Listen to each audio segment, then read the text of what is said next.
It's not even real silver. Just cheap old junk. My daughter-in-law said it in a tone so flat it was chilling. She picked up my wife's pocket watch and placed it right beside the basket of leftover bread, carefully, but with unmistakable contempt. She had no idea. That moment changed everything. The appraiser later trembled when he held it in his hands.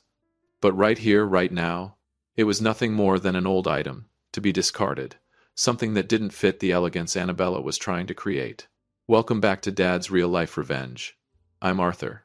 Just an ordinary old father living a simple life, yet somehow caught in a situation that is anything but ordinary. Make sure to subscribe and drop a comment with the number 1 so I can begin telling you this story. At Garrick's promotion celebration I should have been happy, proud even, but today I felt like a stranger in my own son's home. Annabella sat there, her eyes as still as a frozen winter lake. She tilted her chin, studying an object. The watch Eleanor, my wife, had cherished for 40 years. Then she spoke. Garrick, I think we should get Xenia the latest smartwatch when we go to Seattle. These old things just collect dust. They don't match the look of our new apartment. My daughter-in-law continued as she sipped her red wine. She didn't look at me. She stared into the empty space behind me, as if I too were just another outdated object gathering dust in the room. I glanced at Garrick. My son kept his head down, focused on his steak. He sliced it as if it were the most important task in the world. Not a single word to defend his mother's keepsake. His silence hurt more than Annabella's insult. I felt the warmth of the watch in my palm as I touched its worn casing, faded, tarnished. But inside it carried the heartbeat of an entire lifetime. Eleanor had promised to give it to Xenia when she turned 10, when she would be old enough to understand what it truly meant to cherish something. Xenia sat beside me. She was only 7. Her eyes shone with innocent longing as she looked at the watch. She reached out to touch it, but Annabella was faster. With her napkin, she gently pushed the watch out of the child's reach. Don't touch that, Xenia. It's covered in dust, and your hands will smell like old metal. The sharp clinking of cutlery against porcelain rang out. It sounded like my teeth grinding together. I wasn't angry, just heavy-hearted. Annabella's arrogance had blinded her. She only saw the price of appearances. She would never understand the value of connection. Garrick finally looked up. Dad, Annabella has a point. We're moving soon. Everything needs to be streamlined. You should leave it in the wooden box. Or if you'd like, I'll buy you a new Swiss watch. The most luxurious kind. I smiled. A bitter smile. Quietly, I reached down and picked the watch up from under the table. I wiped a small grease smudge off the glass, then slipped it into my left breast pocket closest to my heart. I understood their world now. A world that only valued what was smart, modern, and luxurious. Old things like this no longer held aesthetic or economic value to them. To them it was no longer what it truly was, a keepsake from his mother meant for her granddaughter. I don't need a new watch, Garrick, I said. This one doesn't just tell time. It holds everything about our family and about your mother. Annabella gave a slight shrug, a shrug filled with tolerance as if she were indulging a senile old man. Then she went right back to talking on and on about their Seattle apartment, their elite neighbors, and the bright future waiting for Xenia in such a refined environment. I sat there listening to the faint ticking echoing from my chest, a ticking that had lasted more than a century. Still steady, still precise. While the values around this table were quietly decaying, the party went on. Laughter filled the room. But for me, everything had already ended. The moment that watch was tossed beside the bread basket, I knew what I had to do. Not to reclaim money, but to reclaim Eleanor's dignity, and to teach my son a lesson he had lost somewhere between profit margins and status. That night I lay in the dark, listening to the ticking of the watch. Each beat felt like a promise. Time would protect what truly mattered, and tomorrow, the search for the truth would begin. At a small shop on Garfield Street, a place Annabella had never set foot in, I stepped out of Garrick's gleaming apartment once the city lights came alive. The Seattle night wind carried the taste of the sea and the chill of distance. I walked instead of calling a cab. I needed to feel that cold to remind myself I was still fully awake. In my breast pocket, the watch seemed to breathe with me. Heavy. Not with metal, but with all the unspoken words it carried. I thought back to Garrick's eyes earlier. Avoidant. Distant. He used to be a boy who took pride in everything his parents were. Now, under Annabella's influence, he saw the world through the lens of numbers and status. I made it back to my small house. Everything was the same, worn, familiar, honest. I sank into the old leather armchair, its surface softened by time. I didn't turn on the lights. Only the glow from a street lamp slipped through the window. I took the watch out and placed it gently on the table. Silence wrapped around me. Not the peaceful kind. The kind of silence that comes before a storm. I wondered when Garrick had become so weak. He agreed with his wife like a machine. He was afraid of disturbing the polished atmosphere Annabella had so carefully constructed. Afraid of that flat, emotionless voice, one that carried no feeling yet struck directly at a person's dignity. I thought of Eleanor, my wife, a woman who had lived her entire life with quiet humility. She used to say that a person's worth lies in how they keep their promises, not in the car they drive or the apartment they live in. This watch was that promise. I stood up and walked toward the cedar cabinet in the corner of the room, the place where I kept the most valuable pieces of my life. My hand brushed over the smooth wood, the cool sensation seeping into my skin. I didn't argue with them at dinner, because I knew explanations mean nothing to those who only know how to look down on others. Tomorrow I would not stay silent. I would not let my silence become complicity in their disrespect. I looked at the watch face. The tiny scratches across the glass were like scars of time. Each one carried a story, and this story would not end beside a basket of leftover bread. Even I hadn't expected that quietly picking up the watch would be the first step in teaching my daughter-in-law a lesson. Annabella wanted perfection. I would show her what true perfection looks like, and the price that comes with it. A price she could never afford. For now, I set aside the sentimental value of the watch. It was time to talk about its material worth. I opened the drawer and took out an old yellowed business card. A name was printed on it, Arthur Peaton, antique watch appraiser. It was time to bring the truth into the light. I wanted to know what the object my daughter-in-law had dismissed as cheap and fake was truly hiding. The ticking of the watch seemed to grow louder in the stillness of the night. It was no longer steady. It sounded like a countdown, counting down to the collapse of the illusions Garrick and Annabella worshipped. A plan was forming in my mind. Not revenge driven by hatred, but by truth. And truth always finds a way to bring the arrogant to their knees. But before I went to see Peaton, there was something I needed to check. Something hidden deep inside that cedar box. Something even Garrick had forgotten existed. A will. And a secret about the Hargrove family that I had kept buried for decades. How would Annabella react when she learned that the wealth she so desperately desired depended entirely on that dust-covered watch? I opened the cedar box. The warm, rich scent of aged wood spread out, slipping into every strand of my hair, awakening memories I had tried to bury. At the bottom, resting neatly beside a stack of yellowed handwritten letters, was a black-and-white photograph. My Eleanor. She was smiling. Around her neck hung the pocket watch worn like a pendant. In her final days at the hospital, when her breathing had become shallow and broken, Eleanor held my hand tightly. Her fingers were thin, yet filled with strength. Arthur. Never let this watch be forgotten. Give it to Xenia on her 10th birthday. By then she'll be old enough to understand that caring for something over time is how we learn to love. I remembered nodding, hot tears falling onto the stark white bedsheets. It was a promise, a vow to the woman I had lost. And yet, tonight, I had let my daughter-in-law belittle it. I had let my son remain silent in the face of that insult. I took the watch from my pocket and placed it beside Eleanor's photograph. The contrast was undeniable. Annabella saw only a dull nickel casing, a scratched glass face. She didn't see the nights Eleanor stayed awake watching the time so Garrick would take his medicine as a child. She didn't see how this watch had been our anchor through years of hardship.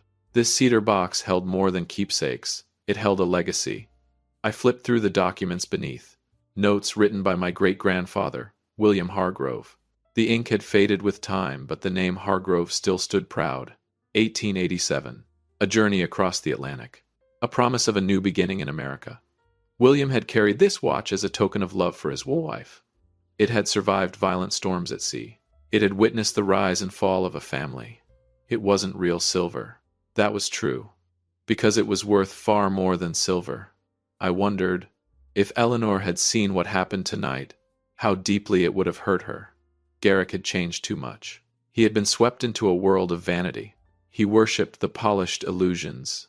Annabella painted Seattle apartments, social gatherings, expensive suits. All of it.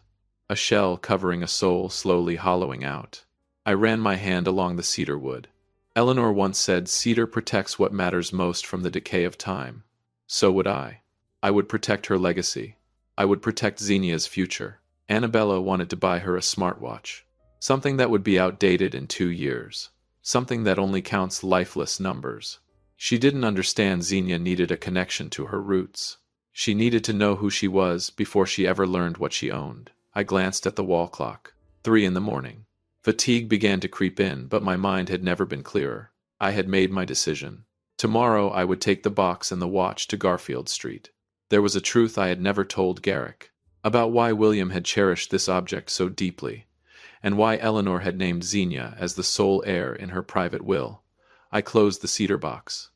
The latch clicked shut with finality. It sounded like the opening shot of a war Annabella didn't even know had begun. She thought I was a frail old man, easy to dismiss, easy to bully. But she had forgotten one thing. The quietest people often carry the most dangerous secrets, and that secret was etched on the back of the watch. A small inscription, crafted with an old technique only true experts could recognize. That inscription would multiply the value of this cheap fake by thousands. What would Annabella do when she realized she had just tossed a fortune beside a basket of leftover bread? Would she regret it? Or would she try to take it at any cost? I had to be ready, because this confrontation had only just begun. The next morning Seattle was wrapped in a dull gray fog. I carried the cedar box and stepped out onto the street.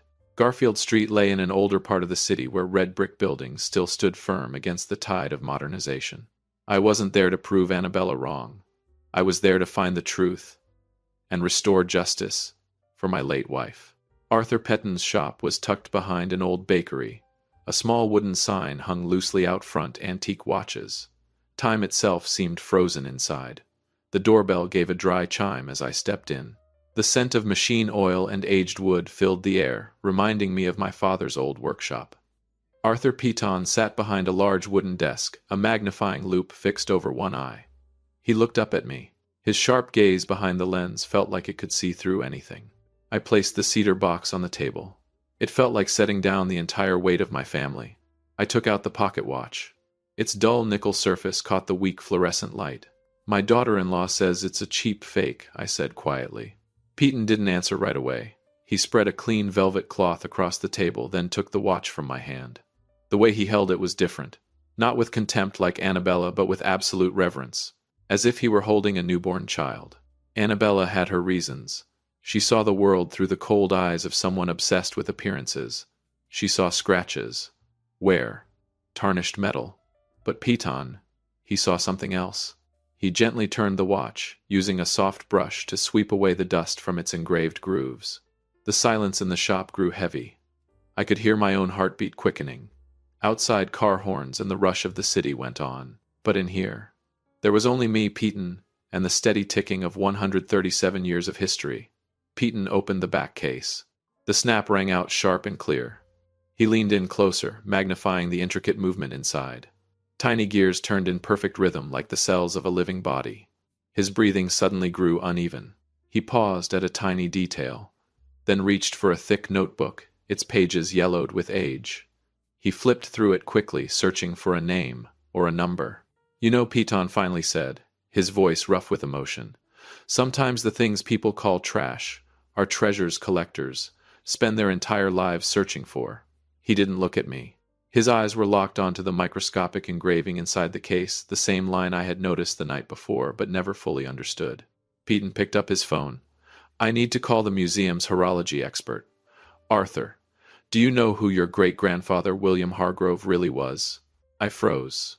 A cold sensation ran down my spine. The story I had always told Garrick, the tale of a simple Atlantic crossing, was nothing more than the surface of something far deeper.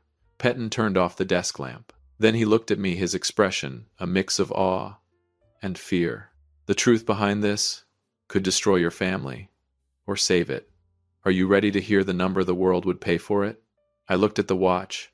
It was no longer just an object. It was looking back at me, as if warning me of the storm about to break. A storm that would wash away Annabella's arrogance, but might also drag me into a place of no return. Should I stop here? Or keep digging into the secret Eleanor had taken with her to the grave? The truth was about to be revealed under Piton's lens, and it was the kind of truth that could make anyone tremble. Piton didn't wait for my answer. He hurried into the back room. The frantic rustling of papers echoed from behind the door. I stood alone among the clocks, all ticking in unison. Each sound felt like a question pressing against my chest. Why had Eleanor kept this hidden? Why had she only asked me to pass it on to Xenia? A few minutes later, Piton returned with another elderly man, a visiting professor from the History Museum. The man stared at the watch in disbelief. He didn't touch it with bare hands. He slipped on a pair of fine white cotton gloves. Careful. This could be a groundbreaking discovery, the professor whispered. He placed the watch under a digital microscope. The inner mechanism appeared magnified on a large screen. The gears looked like architectural marvels. They weren't made of nickel. They were coated with a rare alloy, one that resisted wear almost permanently. This level of craftsmanship didn't belong to mass production workshops of the late 19th century. Look here, Piton said, pointing at the screen. In a hidden corner of the frame, there was a tiny symbol, an anchor, intertwined with a distinctive letter. John McGregor and Sons, Glasgow, 1887. The name struck the silent room like thunder. I had never heard of John McGregor, but judging by the expressions on the two men's faces, I knew I was standing before something far beyond the ordinary. Arthur, do you know who your great-grandfather William Hargrove really was? Piton asked again, his voice trembling. I only know he was a carpenter who immigrated, I replied, struggling to keep my voice steady. Piton shook his head. William Hargrove wasn't just a carpenter. He was the quartermaster of a royal transport vessel. And this watch, it wasn't made for sale. It was one of only 10 ever commissioned for the highest-ranking officers of the fleet. The professor pulled up an archive file on the computer. Here it is. Serial number 008.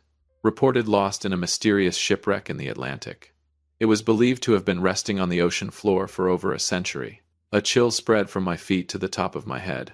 Eleanor, my gentle, quiet wife, had known everything. She had known that the watch she used to time our son's medicine, the one she placed on the bedside table every night, was a historical artifact the world had been searching for.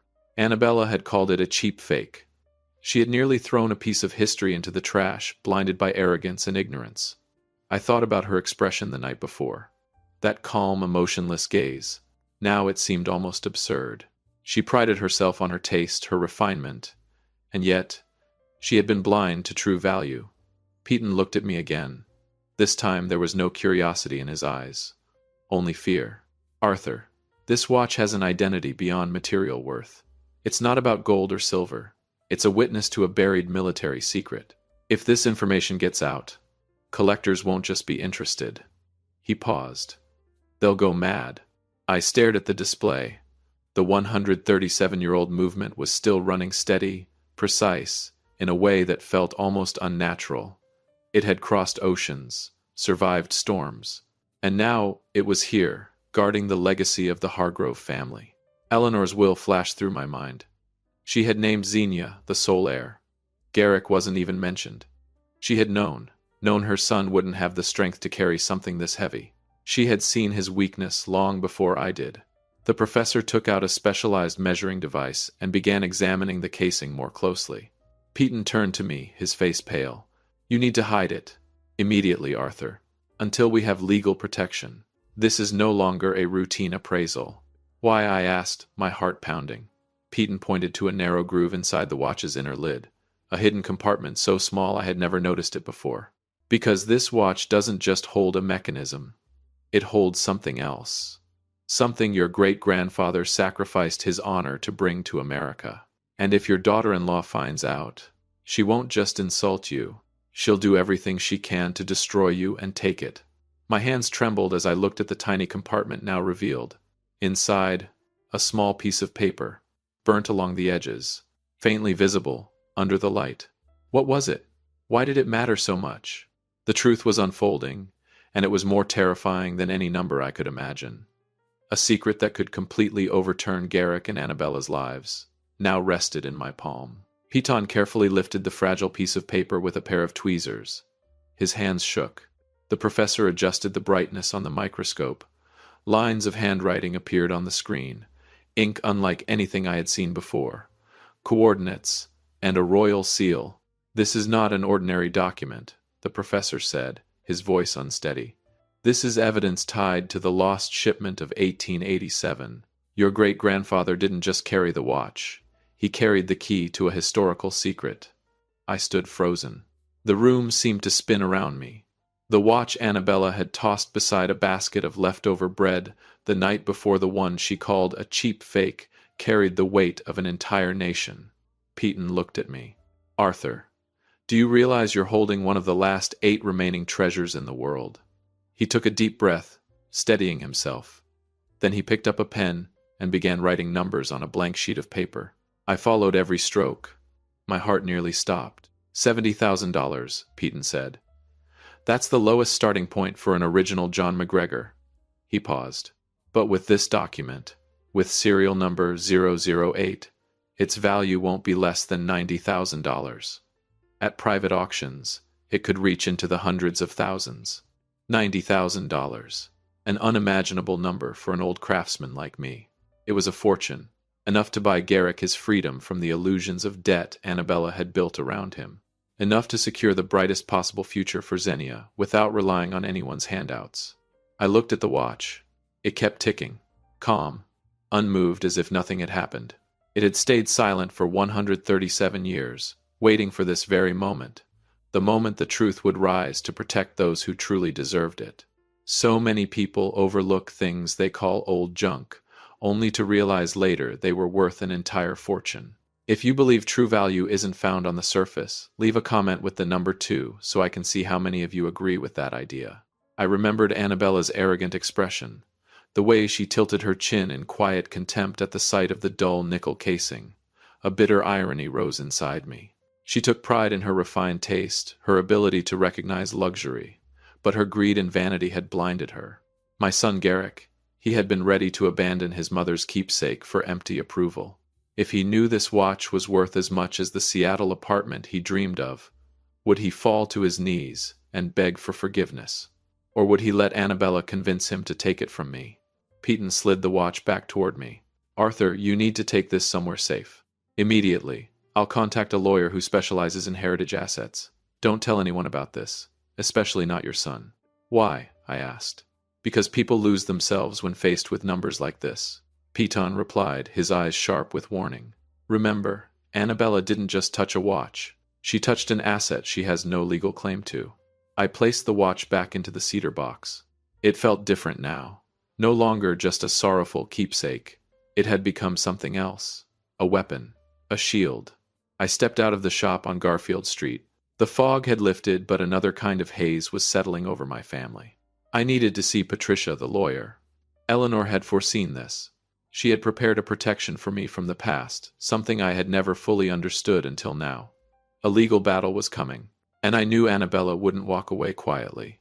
When she realized she had thrown a fortune beside a basket of leftover bread, she would reveal her true nature. Cornered. Desperate. But she didn't know one thing. I still held a final card, one that would make her pay for every word of contempt she had ever spoken. What exactly was hidden in Eleanor's will that made even Peyton uneasy? I had to move fast, before it was too late. Patricia's office sat at the top floor of a glass tower, completely opposite to the dusty warmth of Peyton's shop.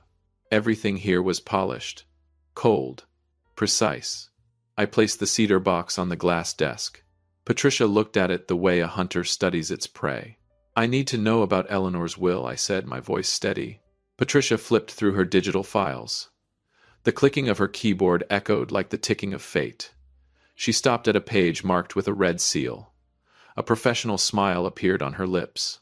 "Your wife was an exceptionally careful woman," she said. "She didn't just leave a standard will. She established a protective trust, and the sole asset backing that trust is this John McGregor watch serial, number 008. I held my breath, bracing for whatever came next. In the will, Eleanor explicitly named Xenia as the sole heir. Patricia continued emphasizing each word. You are the only legal guardian until she turns 18. And there's a special clause: if anyone attempts to damage or seize this heirloom before that time, they forfeit all inheritance rights to any other Hargrove family assets. Completely. A quiet satisfaction ran through me. Annabella had touched something that was never hers. With her own hands, she had pushed away her last chance to secure her future in Seattle. She had no idea her contempt the night before could legally be interpreted as a rejection of the inheritance itself. And Garrick, I asked, a trace of lingering sorrow still in my chest. Patricia looked at me with sympathy. Garrick signed a spousal agreement relinquishing control over shared assets when he married Annabella. Legally, he has no authority to interfere with his mother's will if it involves Xenia's trust. I turned toward the window. The city of Seattle stretched beneath me, suddenly small. The towering buildings Annabella dreamed of were nothing more than sandcastles compared to the strength of a well-crafted will. Eleanor had built a fortress out of paper, a legal armor forged from the past. Annabella thought she controlled the game. She used silence to suppress me, used luxury to blind Garrick. But she had forgotten something fundamental. History cannot be bought with appearances, and justice does not live inside the latest smartwatches. Patricia closed the file. The sharp snap sounded like a verdict. Arthur, you're holding absolute power right now. If you reveal the value of the watch, and this will, Annabella will have no way out. She'll lose everything, including the reputation she's trying to build with her in-laws in Seattle. I stood up and took the cedar box. I don't want to destroy anyone, I said quietly. I just want dignity back. But if dignity demands collapse, then I'm ready to light the fuse. I'll meet Garrick at noon, I added. Be careful, Patricia warned. When someone like Annabella realizes she's touched something she can never own, she won't stop at words. I stepped out of the office feeling both lighter and more resolved. Everything was ready. Now it was time for a confrontation without gunfire. But the moment I reached the lobby, a luxury car pulled up in front of me. The window rolled down. Annabella. She had been watching me. How did she know I was here? And the look in her eyes. It wasn't contempt anymore. It was something far more dangerous. Predatory. This wasn't part of my plan. Could I still protect the treasure from a beast that had finally revealed its true hunger? The car moved in silence. Annabella sat beside me, the heavy scent of her expensive perfume almost suffocating. She didn't look at me. Her eyes stayed fixed ahead, her lips pressed into a thin, controlled line. She had seen me step out of the lawyer's office. Suspicion had already turned into calculation. "Where did you go with that old box, Dad?" she asked. Her voice was calm but edged like a razor. I didn't answer. I looked out the window instead. The passing trees blurred like ghosts of the past. I knew I had to stay composed. This was a silent battle. The first one to lose control would lose everything. The car stopped in front of the old diner where Garrick was waiting, a small place with worn wooden tables. This wasn't Annabella's world, and the disgust on her face made that clear as she stepped out. Garrick sat in the corner. He looked tired. When he saw us walk in together, he froze. Confusion spread across his face. "Dad. Annabella. Why are you two here together?" he asked. Annabella sat down, placing her designer bag on the table like she was claiming territory. She turned to me, a practiced smile forming on her lips. "Dad just came from Patricia's office. I'm curious what could be so important that you didn't want to tell us." I looked straight at Garrick, not at her. I wanted to reach my son, the one who had lost his way. I placed the cedar box on the table. The sound was heavy. Final. "Garrick, I didn't come here to argue about your Seattle apartment. I came to talk about your mother. And the promise you've forgotten." I opened the box. The John McGregor watch rested inside, catching the dim light of the diner. It looked the same, modest yet powerful. "Last night your wife called this a cheap fake," I said slowly. "She said it was dusty, contaminated, and you said nothing." Annabella opened her mouth to interrupt. I raised my hand. She stopped. "Today I had it appraised. Arthur Peaton and a museum professor confirmed it. Serial number 008, one of 10 made for royal officers. It carries a historical secret." I paused, watching them. Garrick's mouth fell open. Annabella's eyes tightened. And for the first time, the greed showed. "It's worth no less than $90,000, I continued. "And that's just the starting point." The room seemed to fall into silence. The noise of the diner faded away. Only Annabella's breathing remained sharper now, faster. She reached for the watch. But I was faster. I closed the box. "Don't touch it, Annabella," I said, my voice as low and steady as I could make it. "You rejected it last night. You pushed it aside like trash. And under Eleanor's will, you no longer have any claim to this inheritance." Garrick looked at her, then back at me. "Dad, is that true? $90,000. I wasn't using money to humiliate him. I was using truth to strike at his weakness." "Yes," I said. "But it's not for you. And it's certainly not for your wife. Eleanor named Xenia as the sole heir. I am the legal guardian. Every dollar from this will be used to protect her future from vanity, from control, from illusions." Annabella changed instantly. Her expression softened. A sweet, calculated smile appeared. "Dad, I was just joking," she said lightly. "You know I only want what's best for the family. With that kind of money, we could get a bigger place in Seattle for Xenia." I looked at her. For the first time, I felt nothing but pity. She still didn't understand. "It's too late, Annabella," I said. "The will has been activated. Patricia has already notified the trust.